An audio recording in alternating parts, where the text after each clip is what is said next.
తెల్లవారుజామున పదుల సంఖ్యలో ప్రయాణికుల బతుకులు తెల్లవారిపోయాయి.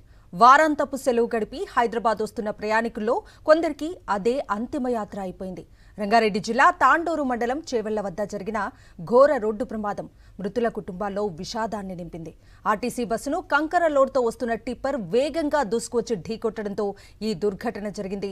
డ్రైవర్ల నిర్లక్ష్యం, నిబంధనల ఉల్లంఘనలు, అధ్వానమైన రహదారి వ్యవస్థలోని ఈ మూడు ప్రయాణికుల పాలిట శాపాలయ్యాయి.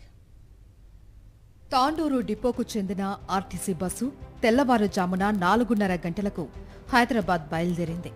బస్సులో మొత్తం 72 మంది ప్రయాణికులు ఉన్నారు.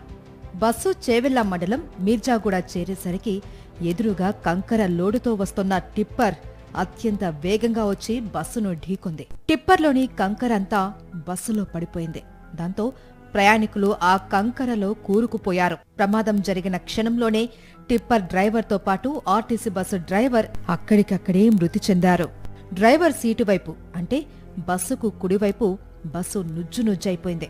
కుడివైపు కూర్చున్న ప్రయాణికుల్లోనే ఎక్కువగా మృతి చెందారు. కంకర మీద పడ్డం, దాని కింద ఇరుక్కుపోవడంతో ప్రయాణికులు తమను రక్షించమని అడగడానికి కూడా గొంతులు పెగిలే పరిస్థితి లేకుండా పోయింది. ప్రాణాలతో ఉన్న ప్రయాణికుల ఆర్తనాదాలతో, ఏడుపు పెడబొబ్బులతో ఆ ప్రాంతమంతా విషాద ఛాయలు అలుముకున్నాయి. ప్రయాణికులు కంకరలో కూరుకుపోవడంతో సహాయక చర్యలకు కూడా ఇబ్బంది ఏర్పడింది. చాలా కష్టం మీద స్థానికులతో కలిసి పోలీసులు, కొందరు ప్రయాణికులతో పాటు కండక్టర్ రాధాను రక్షించి ఆస్పత్రులకు తరలించారు. ప్రమాద ఘటన జరిగిన వెంటనే జేసీబీని రప్పించి టిప్పర్ను తొలగించారు. ఈ క్రమంలో JCB tyre Chevella CI Bhupal Sridhar కాళ్ల మీదించి వెళ్లడంతో ఆయనకు తీవ్ర గాయాలయ్యాయి.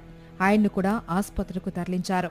ప్రమాదంలో మృతి చెందిన బస్సు డ్రైవర్ దస్తగిరి బాబా కాగా, టిప్పర్ డ్రైవర్ను ఆకాష్ కాంబ్లేగా గుర్తించారు. ఇతను మహారాష్ట్రకు చెందిన వ్యక్తి. కంకరలో కూరుకుపోయిన ఓ మహిళను సిపిఆర్ చేసి ప్రాణాలు కాపాడారు. ప్రమాదం కారణంగా చేవెళ్ల వికారాబాద్ రూట్లో 3 కిలోమీటర్ల మేర ట్రాఫిక్ స్తంభించిపోయింది. ప్రమాదంపై ముఖ్యమంత్రి రేవంత్ రెడ్డి తీవ్ర దిగ్భ్రాంతి వ్యక్తం చేశారు. ప్రమాద స్థలిని సందర్శించి సహాయక చర్యలు పర్యవేక్షించవలసిందిగా మంత్రులను ఆదేశించారు. మృతుల కుటుంబాలకు 7 లక్షల రూపాయలు, క్షతగాత్రులకు 2 లక్షల రూపాయలు చొప్పున ఎక్స్గ్రేషియా ప్రకటించారు. ప్రధాని నరేంద్ర మోదీ ప్రమాద ఘటన పట్ల విచారం వ్యక్తం చేశారు. కేంద్ర ప్రభుత్వం తరపున మృతుల కుటుంబాలకు 2 లక్షలు, క్షతగాత్రులకు 50,000 రూపాయల చొప్పున ఎక్స్గ్రేషియా ప్రకటించారు. ఏపీ మాజీ ముఖ్యమంత్రి వైఎస్సార్ కాంగ్రెస్ పార్టీ అధినేత వైఎస్ జగన్మోహన్ రెడ్డి ఆవేదన వ్యక్తం చేశారు.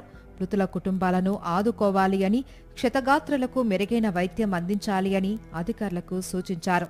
ప్రమాద ఘటనతో మృతుల కుటుంబాలు తీవ్ర విషాదంలో కూరుకుపోయాయి.